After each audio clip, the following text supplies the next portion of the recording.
자, 우리가 살아가면서 생각지도 못한 함정이 있는데 저는 그것이 익숙합니다. 이렇게 말씀을 드리고 싶습니다. 우리가 자주 가던 곳을 내비 딱 찍으면 어떨 때는 새로운 길로 안내할 때가 있어요. 그럴 때 여러분 어떻게 합니까? 제가 이제 보통 5시 좀 넘으면 이제 목장 갈 준비를 딱 하는데 한 10분, 15분에 출발하는 것 같아요. 퇴근 시간이기 때문에 요즘 내비는 전부 다 실시간 반영해서 길을 안내하잖아요. 그죠? 보통은 해운대 전체를 삥 돌아서 광안대교를 타고 가라. 이렇게 안내하고, 어떤 때는 장산역을 통과해서 대천공원 앞에서 광안대교 쪽으로 빠져나가라. 이렇게 안내하기도 하고요. 또 내려갈 때는 주례로 내려가서 사상역 위로 해가지고, 재석 씨 집으로 들어가라. 이렇게 명령할 때도 있고요. 어떨 때는 확장으로 내려가서 사상 로타리를 가로질러서 들어가라. 이렇게 상황에 맞춰서 내비가 안내를 해줍니다. 정말 좋은 세상이죠. 그죠? 이런 상황을 경험하면 여러분 어떻게 합니까? 제 습관을 보니까 늘 가던 대로 가더라고요. 내비가 최적의 길을 안내해도 늘 익숙한 길로 제가 그냥 가더라고요. 안내했지만 괜찮아 하고 그냥 가는 거예요. 왜 그럴까 하고 생각을 해봤어요. 사람들은요, 낯설다 하는 이 느낌을 별로 안 좋아하는 것 같아요. 낯설기 때문에 뭐가 작동하냐면 뇌의 에너지가 더 많이 손상되는 겁니다. 이걸 우리는 긴장, 이렇게 표현하죠. 그죠? 그래서 인간의 본능은 언제나 낯설고 처음 가는 것 별로 좀 이렇게 꺼려하고 내 몸에 편안하고 에너지가 덜 드는 예측 가능한 익숙함, 이쪽으로 좀 기우는 것 같습니다. 그런데 신앙생활에서의 익숙함은요, 별로 좋지 않은 것 같습니다. 늘 앉던 내 자리, 늘 교제하던 목장 식구, 상처받을 일 없고 우리끼리만의 안정된, 보호된 교제, 복음을 전해야지 하면서도 그렇게 새로운 사람이 안 와도 나쁘지 않은, 심리적으로 편안한, 우리 여기에 길들여져서는 안 되겠습니다. 복음 없는 저 거칠고 낯선 세상 밖으로 나가는 것 자체가 나중에는 두려워지기까지 하기 때문입니다. 자, 여러분 트로이 목마 아시죠? 영화를 통해서 여러분들이 다 만나보셨을 건데, 원작은 베르길리우스의 아이네이스라는 작품에 나오는 내용입니다. 트로이 목마, 지금의 튀르키예, 터키에 있는 곳이죠. 그죠? 트로이 목마 이후 이야기를 여러분들에게 조금 해드릴게요. 자, 트로이가 불타게 됩니다. 왕자 아이네이스는 연로하신 아버지를 등에 업고 몇 안 되는 백성들을 끌고 작은 배에 올라탑니다. 거친 바다를 떠돌면서 지칠 대로 지쳤어요. 저 멀리 작은 섬이 보입니다. 그 섬에 가보니까 세상에 얼마나 섬이 따뜻한지, 그리고 이 섬에 먹을 게 얼마나 풍성한지 몰라요. 그래서 이 풍랑에 지친 많은 사람들이 여기서 그냥 쉼을 얻습니다. 사람들이 애원합니다. 제발 그만 갑시다. 이제는 배 그만 탑시다. 이제는 우리 어디도 안 가겠습니다. 여러분, 이거 배멀미를 해본 사람은요, 알아요. 거친 바다에서 고생할 대로 고생해본 사람은 이 간절함이 얼마나 절박한지 압니다. 편안하고 익숙한 섬에 주저앉아서 남은 여생을 여기서 보냅시다. 이 지극히 당연한 본능이죠. 그런데 아이네이스는 눈앞에 달콤한 이 유혹을 단호히 물리칩니다. 원망하면서 주저앉는 백성들을 설득해서 결국 다시 거친 풍랑이 몰아치는 바다로 자기 백성들을 끌고 나갑니다. 그래서 결국 도착한 곳이 어디냐? 이탈리아예요. 이들이 이탈리아의 조상이 됩니다. 우리는 지난 몇 주간 로마서 14장, 그리고 지난주에 로마서 15장 13절까지 본문을 통해서 내 권리를 십자가 앞에 기꺼이 내려놓고 형제 자매, 우리 이웃의 약점을 기꺼이 짊어지는 연합의 기적이 뭐다? 이것이 바로 교회다. 이것이 바로 목장이다. 여기까지 나눴습니다. 자, 교회는 어떤 곳이냐? 율법과 편견의 장벽을 허물고 마침내 그리스도 앞에 하나가 되는 곳이 교회입니다. 요한복음 17장에 예수님의 유언적 기도가 소개되고 있는데, 여러분 예수님의 첫 번째 유언이 뭔지 기억하세요? 11절 말씀입니다. 다 같이 읽어볼게요. 시작. 나는 이제 더 이상 세상에 있지 않으나 나는 아버지께로 갑니다. 거룩하신 아버지, 아버지께서 내게 주신 아버지의 이름으로 그들을 지켜주셔서 우리가 하나인 것 같이 그들도 하나가 되게 하여 주십시오.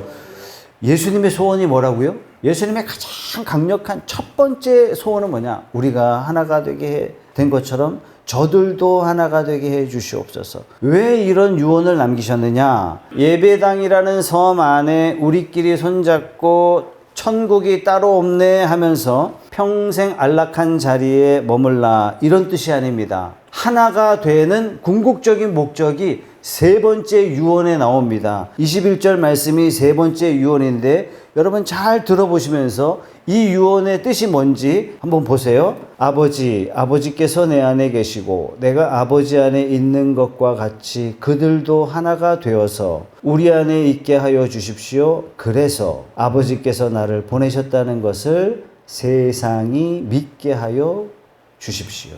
성도가 하나 되는 궁극적인 목적이 어디 있죠? 하나가 되어야 할 목적이 뭡니까? 궁극적으로 세상이 믿게 하려고. 그럼 어떻게 하나가 될 수 있습니까? 그게 바로 두 번째 유언입니다. 두 번째 유언을 다 같이 읽어보겠습니다. 17절 시작. 진리로 그들을 거룩하게 하여 주십시오. 아버지의 말씀은 진리입니다. 이걸 여러분들에게 해석해 드리면서 지난번에 거룩하게 하여 주십시오, 이것을 어떻게 오늘날 언어로 번역했냐면, 내가 십자가에 달리는 것처럼 저들도 십자가에 달리게 해 주십시오. 저들도 십자가에 달리게 해 주십시오. 이렇게 기도하고 계신 거예요. 내가 나를 십자가에 못 박으니 저들도 십자가에 못 박는 자 되게 해 주십시오. 나의 방식, 나의 편견, 나의 스타일, 내 욕심, 내 야망, 심지어 나의 생각까지도 십자가에 못 박을 때 하나가 될 수가 있다. 여러분, 우리는 그리스도의 종이라고 얘기하잖아요. 종이 생각 있으면 안 되죠. 주인님 그게 아니고요. 이건 종이 아니죠. 이미 하나님은 저와 여러분들을 종으로 부르신 줄 믿으시기 바랍니다. 어떻게 우리가 하나가 돼요? 나를 십자가에 못 박을 때 하나가 될 수 있고, 하나가 될 때 세상이 비로소 하나님 살아계시는구나, 이 사람들이 어떻게 하나가 돼? 이건 있을 수가 없는 일이야. 하나님 정말 살아계시는구나, 그 하나님이 예수님이 이 땅에 보내셨구나, 그 하나님은 사랑의 하나님이 맞으시다. 그렇다면 그 하나님이 나도 사랑해 주시겠구나 라고 믿게 된다는 얘기예요. 어떻게 출발한다고요? 우리가 하나가 될 때 이런 일이 일어나게 된다는 것입니다. 우리가 십자가 안에서 하나가 된 궁극적인 이유는 뭐냐? 우리끼리 우리만 은혜를 누리기 위함이 아니다 하는 것을 여러분 마음에 새기시기 바랍니다. 나를 부르심처럼 아직 복음을 알지 못하는 이 차갑고 어두운 황무지 같은 세상을 향해서, 거친 바다를 향해서 닻을 올리고 거칠지라도 항해하는 자로 저와 여러분들을 은혜로 세우셨음을 믿으시기 바랍니다. 자, 오늘 본문을 보면 바울의 야성이 막 느껴집니다. 정말 그는 이렇게 살았구나. 무엇인지 세 가지를 한번 살펴보겠는데, 이 말씀을 통해서 우리가 놓여져 있는 안전함과 익숙함의 문을 열고 사명의 바다로 향해서 걸어나가는 그런 저와 여러분들이 되시길 주님의 이름으로 축원합니다. 자, 첫 번째, 저와 여러분들을 어떻게 부르셨느냐? 거룩한 제사장으로 부르셨다 하는 것입니다. 자, 14절 15절 말씀 다 같이 읽어보겠습니다. 시작. 나의 형제 자매 여러분, 나는 여러분 마음에 온갖 지식이 넘쳐서 서로 권면할 능력이 있음을 확신합니다. 그러나 내가 몇 가지 점에 대해서 매우 담대하게 쓴 것은 하나님께서 내게 주신 은혜를 힘입어서 여러분의 기억을 새롭게 하려고 한 것입니다. 바울이 로마 교회를 칭찬하고 있죠. 어떻게 칭찬해요? 여러분 참 착하시고요. 뿐만 아니라 여러분들은 똑똑하시고요. 권면할 능력까지 있다. 남을 배려하는 배려심도 있습니다. 이렇게 칭찬합니다. 그래서 여러분들에게 용기를 내서 여러분들에게 몇 가지를 권면하겠습니다. 그러면서 권면을 시작합니다. 어떤 권면을 했을까요? 16절 말씀입니다. 시작. 하나님께서 이 은혜를 내게 주신 것은 나로 하여금 이방 사람에게 보내심을 받은 그리스도 예수의 일꾼이 되게 하여 하나님의 복음을 전하는 제사장의 직무를 수행하게 하시라는 것입니다. 그리하여 이방 사람들로 하여금 성령으로 거룩하게 되어 하나님께서 기쁨으로 받으실 제물이 되게 하시려는 것입니다. 바울이 여러분에게 어떻게 왔다? 복음 전하는 제사장으로 왔다. 어떻게 복음 전하는 제사장이 되었어요? 어떻게 일꾼이 되었어요? 하나님의 은혜로 이방 사람들에게 보내심을 받은 일꾼이 되어 하나님의 복음을 전하는 제사장 직무를 수행하기 위해서 여러분들에게 왔습니다. 이렇게 말하는 겁니다. 그 여러분은 누굽니까? 이방 사람들이에요. 그 이방 사람들에게 왜 왔습니까? 그들을 거룩하게 하시려고. 왜 거룩하게 합니까? 거룩하게 하니까 하나님이 기뻐 받으실 만한 제물이 되게 하려고. 자, 제사장이 하는 게 뭡니까, 여러분? 제사장은요, 사람들이 죄 때문에 하나님 앞에 나올 때 반드시 제물을 가지고 나와야 돼요. 그 제물을 절차를 밟아서 하나님 앞에 올려드리는, 제물을 잡는 사람이 제사장입니다. 그리고 이 제사장이 하나님 앞에 은혜를 받아서 이 은혜를 제물 가지고 온 사람에게 은혜를 전달해요. 사람은, 죄 지은 사람은 죄를 가지고 오고 하나님이 죄를 불태워 없애주시고 하나님의 은혜를 다시 죄인에게 선포하는 일, 이 중간 매개체 역할을 하는 사람을 뭐라 그러냐면 제사장, 이렇게 말합니다. 이 제사장 중에 가장 큰 자를 우리는 대제사장, 이렇게 이야기합니다. 대제사장 하는 일은 뭐예요? 바로 이 모든 일을 대표하는 역할을 합니다. 그래서 제사장의 직무상 어떤 사람이냐? 중간자, 중보자, 이런 역할이에요. 그래서 히브리서 성경은 우리 예수 그리스도야말로 영원한, 유일한 대제사장입니다. 그러면서 도장을 꽉 찍고 있죠. 지금 바울이 제사장 직무를 어떻게 수행하려고 왔습니까? 이방인들을 산제물로 하나님 앞에 드리기 위해서 여러분에게 왔습니다. 다시 말해서 사도 바울은요, 이 일이 자기에게 주어진 평생의 가장 중요한 하나님이 주신 사명이 되었던 겁니다. 그림 한 장 보여드릴게요. 플라톤의 국가를 읽어보면 동굴의 비유가 나옵니다. 여러분 학창시절에 수업 시간에 한 번쯤 들어보셨을 거라고 생각합니다. 내용을 간단하게 설명해 드릴게요. 평생 동굴 어두운 곳에서 벽에 비친 그림자만 보며 살아가는 사람들이 있습니다. 평생 이걸 봐왔기 때문에 사람들이 어떻게 생각하냐면 이게 진짜라고 생각하는 거예요. 진짜라고 착각해요. 이것을 플라톤은 뭐라고 이야기하냐면 전부 다 쇠사슬에 묶여 살아가는 불쌍한 죄인들이다, 이렇게 비유로 설명했습니다. 그런데 제수 중에 한 명이 탈출을 했어요. 기적적으로 동굴 밖에 나와봤네요. 세상에 난생 처음 찬란하게 빛나는 태양을 바라봅니다. 충격을 받습니다. 이때 소크라테스가 묻습니다. 진리의 빛을 본 사람은 이제 어떻게 해야 합니까? 그 아름답고 찬란한 태양을 누리기만 하면 됩니까? 소크라테스가 아주 단호하게 이야기합니다. 진리를 목격한 사람은 반드시 그 냄새나고 어둡고 칙칙한 동굴 속으로 다시 걸어 들어가야 됩니다. 동굴 속의 동료들이 아무리 비난한다 할지라도, 미친놈이라고 욕한다 할지라도, 조롱한다 할지라도 밖에 가면 이루 말할 수 없는 진짜 찬란한 빛이 있다라고 말해줘야 하는 거죠. 쇠사슬을 끊어주고 참된 빛의 세계로 이끌고 나가야 할 숭고한 책임이 빛을 본 자에게 있기 때문이다. 너무너무 설명을 기가 막히게 했죠, 그죠? 그것도 3000년 전에. 지금 사도 바울이 말하는 복음 전하는 제사장의 직분이 바로 이런 거예요. 십자가의 그 놀라운 은혜를 경험한 사람은, 십자가의 영광스러운 빛을 본 우리는 그 은혜가 달콤하다고 안주하고 있으면 안 된다. 어떻게 해야 된다고요? 나가야 돼. 이 세상의 대부분의 사람들이 탐욕과 절망의 그림자 속에 이게 진짜인 것처럼 살아요. 황금만 손에 쥐면 이 모든 게 이루어진다라고 생각을 하고 살아요. 어두운 동굴 벽 속에 그림자만 쫓아가는 이 세상 사람들을 향해서 기꺼이 우리의 발걸음을 내디뎌야 됩니다. 비록 핍박이 있을지라도, 비록 손해본다 할지라도, 조롱을 받는다 할지라도 그들의 영혼을 진리의 빛으로 안내하는 하나님이 기뻐 받으실 거룩한 제물로 올려드려야 됩니다. 이것이 바로 빛을 먼저 본 사람의 복음의 제사장 된 저와 여러분의 사명인 줄 믿습니다. 자, 그렇다면 이 복음을 어떻게 전해야 되느냐? 18절 한번 보세요. 18절 시작. 그리스도께서 이방 사람들을 복종하게 하시려고 나를 시켜서 이루어 놓으신 것 밖에는 아무것도 감히 말하지 않겠습니다. 이 일은 말과 행동으로. 자, 로마 제국 역사가 굉장히 많거든요. 기원전의 역사가 타키투스부터 시작해가지고 오늘날 몸젠 여러 역사가들이 굉장히 많이 있습니다. 그러나 뭐니 해도 지금까지 가장 로마 역사에 대한 비중이 있는, 권위 있는 그런 책은 영국의 에드워드 기번의 로마 제국 쇠망사 6권 시리즈입니다. 근데 제목이 그렇죠. 제목이 뭐예요? 멸망사예요. 왜 하필이면 멸망사일까? 어차피 쓸 거 그냥 포괄적으로 로마 역사 이러면 될 걸 왜 하필이면 로마 제국 쇠망사, 멸망사일까? 지금도 전 세계 역사가들이 동의하는 한 가지가 지금까지 역사상 통틀어서 가장 위대한 제국 하나를 꼽으라 그러면 로마 제국이에요. 지금 어떤 제국도 미국도 로마 제국에 버금갈 수가 없어요. 비교할 수가 없어요. 전무후무한 막강한 군사력, 어마어마한 경제력, 탁월한 교육 시스템, 체계화된 로마의 법률 시스템. 로마 법률을 읽어보면 지금 미국이 그대로 따라하려고 엄청나게 노력하고 있다는 것을 알 수가 있어요.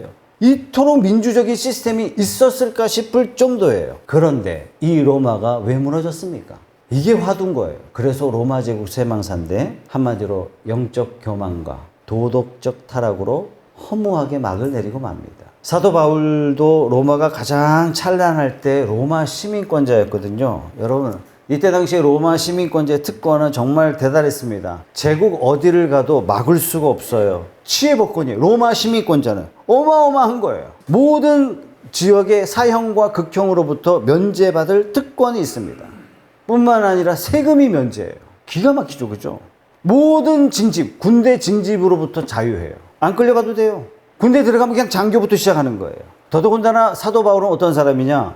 최고 학파 가말리엘 학파 중에 수석입니다. 말하자면 사도 바울은 세상 스펙으로 봤을 때 이 사람 따라갈 사람이 없는 거예요. 당시 로마의 어떤 철학자와 붙어도 뒤지지 않을 만큼의 수재 중에 수재였던 그런 사람입니다. 이런 바울이 예수님을 만나자 어떤 사건이 벌어지냐면 지금까지 자기가 쌓아 올렸던 모든 것들요 전부 다 헛물어 버려요. 다 배설물입니다. 저에게 필요가 없습니다. 바울 스스로 지금까지 쌓아 올렸던 스펙이라는 바벨탑을요 다 무시하게 되죠. 18절, 19절 자 읽어드릴게요. 이 일은 말과 행동으로 표징과 이적의 능력으로 성령의 능력으로 이루어졌습니다. 그래서 나는 예루살렘에서 일루리곤에 이르기까지 두루 다니면서 그리스도의 복음을 남김없이 전파하였습니다. 자, 이 일은 이렇게 말씀하고 있죠. 이 일이 뭐죠? 이방인을 산 제물로 올려드리는 일, 제사장으로서 복음 전하는 일, 하나님 앞에 기쁨의 산 제물로 올려드리는 이 일, 이것은 어떻게 된다고요? 말과 행동으로 표징과 이적의 능력으로 성령의 권능으로 이루어졌습니다. 어디까지요? 예루살렘과 일루리곤. 일루리곤이 어디입니까? 네, 지금의 크로아티아입니다. 당시 크로아티아 땅은 어떤 땅이었냐면은 산적들이 들끓는 그런 곳이에요.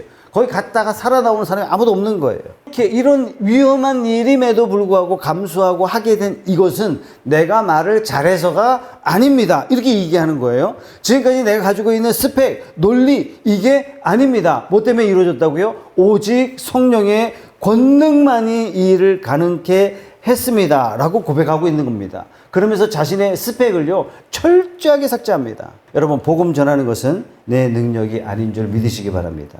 지도 한 장 보여드릴게요. 알렉산더 대왕이 자신의 힘으로 칼과 창으로 세계를 정복했던 땅 넓이입니다. 26살 나이에 황금의 나라 페르시아, 지금의 이란, 이라크, 투르크메니스탄 이 지역 전체를 정복했어요. 로마 제국이 끝끝내 정복하지 못한 땅이 어디냐면 페르시아예요. 페르시아, 거기는 나도라. 그래서 페르시아를 막는 방어선이 어디냐면 그 이스라엘입니다. 30살에 인도를 정복했어요.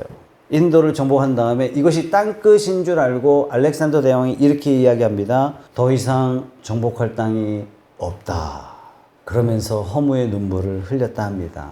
알렉산더 대왕은 우리가 생각하는 것만큼 그렇게 화려하지 않게 비참하게 생을 마감하게 되죠. 여러분, 모든 인간의 칼과 육신의 스펙이 이룬 영토 확장은 반드시 허무로 끝날 수밖에 없습니다.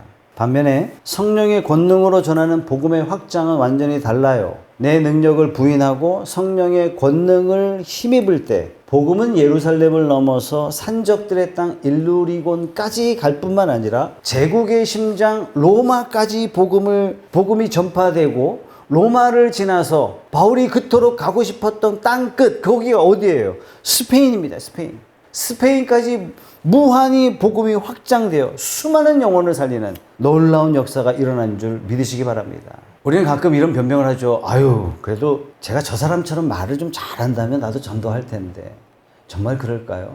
나도 저 사람처럼 용기가 있는 사람이라면 복음 잘 전할 텐데. 맞는 말일까요? 목사님, 내가 만약 부자라면 정말 많은 사람들을 전도했을 텐데. 정말 그럴까요? 내가 박사급 지식을 가지고 있는 그런 교수라면 내 말로 어쨌든 전도를 잘 할 텐데. 맞는 말일까요, 여러분? 틀린 말일 뿐만 아니라 하나님 싫어하는 말이에요. 왜 그렇죠? 성령의 권능을 부인하는 말이기 때문에 그렇습니다. 18절 보세요.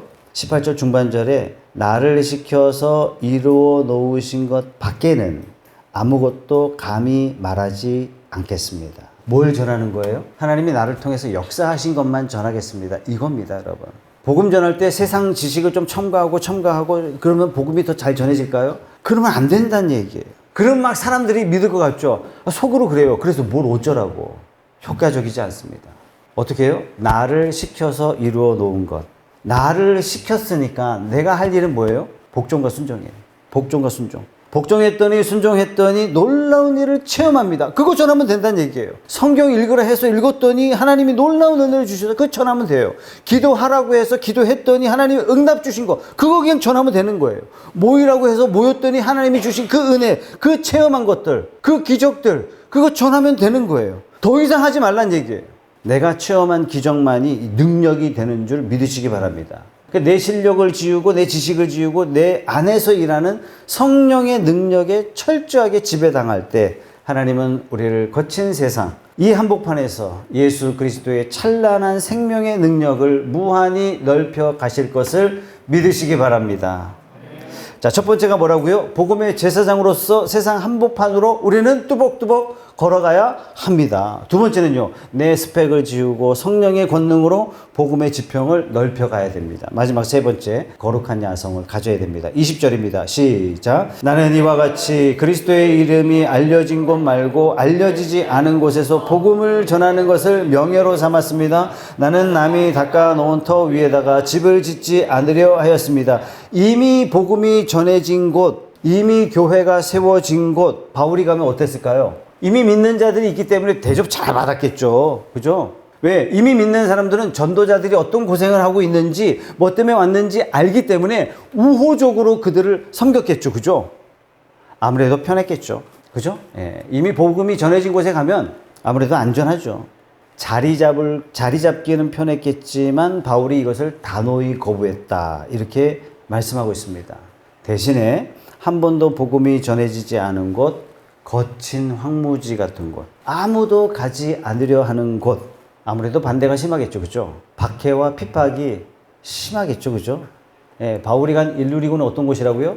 산적들의 도시라고. 산적들의 도시. 가면 맞아 죽을 게 뻔한 거예요. 살아나온 사람이 거의 없어요. 그런데 그들이 복음 모르기 때문에 나는 가야 된다는 얘기예요. 자, 르네상스 시대의 철학자 마키아벨리 이름 많이 들어보셨어요. 군주론 책도 많이 들어보셨죠. 자, 이 책에 보면 비루투라는 단어로 설명해 주고 있어요. 비루투.